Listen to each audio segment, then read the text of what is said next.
আসসালামু আলাইকুম ওয়া রাহমাতুল্লাহি ওয়া বারাকাতুহু। আজকে আবার একটা অন্যরকম রেসিপি নিয়ে চলে এসেছি ফারহান লাইফস্টাইলে। আজকে মজাদার রেসিপিতে থাকছে ঐতিহ্যবাহী দুধ সিমাইয়ের পায়েস। খুব সহজভাবে অল্প উপকরণে এই স্বাদে ভরপুর মিষ্টি পায়েস আপনি তৈরি করতে পারবেন ঘরে বসে। তো এই পায়েসটি তৈরি করতে আমি কী কী উপকরণ ব্যবহার করেছি সেটাই এখন তোমাদের সাথে শেয়ার করছি।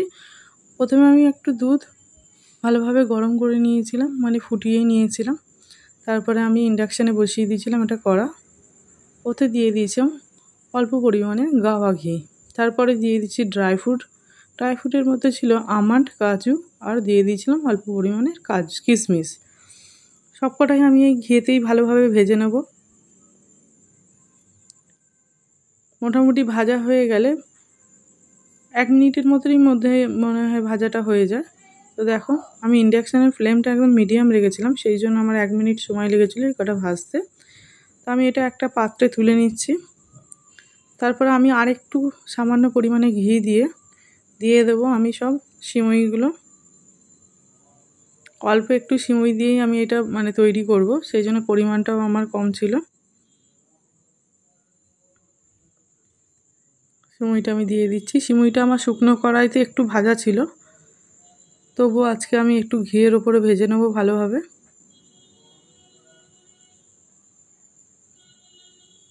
তো ভাজার একটু কালারটা চেঞ্জ হয়ে গেলে এর মধ্যে এবারে আমি দিয়ে দেবো একটু করে মশলাটা। প্রথমে দিয়ে দিচ্ছি একটুখানি চিনি, ভালোভাবে ফের মাখিয়ে নেবো সিমের সাথে। চিনিটা গলে গেলে এরপরে দিয়ে দেবো এর মধ্যে পাউডার দুধ।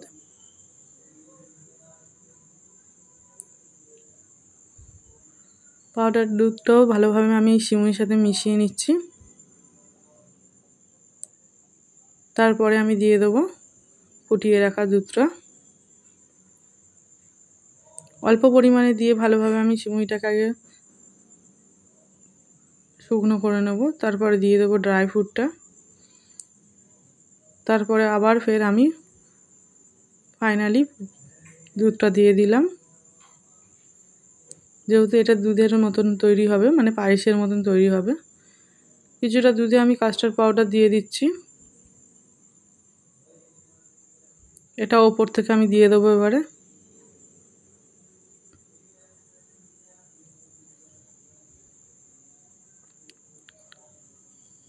এর মধ্যে দিয়ে দেবো হেভি মিল্ক। ভালোভাবে মাখিয়ে নিয়েছি। সবশেষে এর মধ্যে দেব সামান্য একটু গোলাপ পানি।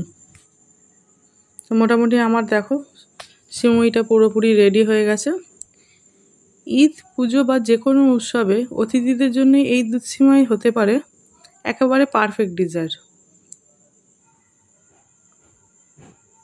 ভিডিওটিতে ধাপে ধাপে দেখানো হয়েছে কিভাবে একেবারে রেস্টুরেন্টের স্টাইলে সিমই পায়েস বানানো যায়। ভালো লাগলে লাইক দিন, কমেন্টে জানাবেন কেমন হলো।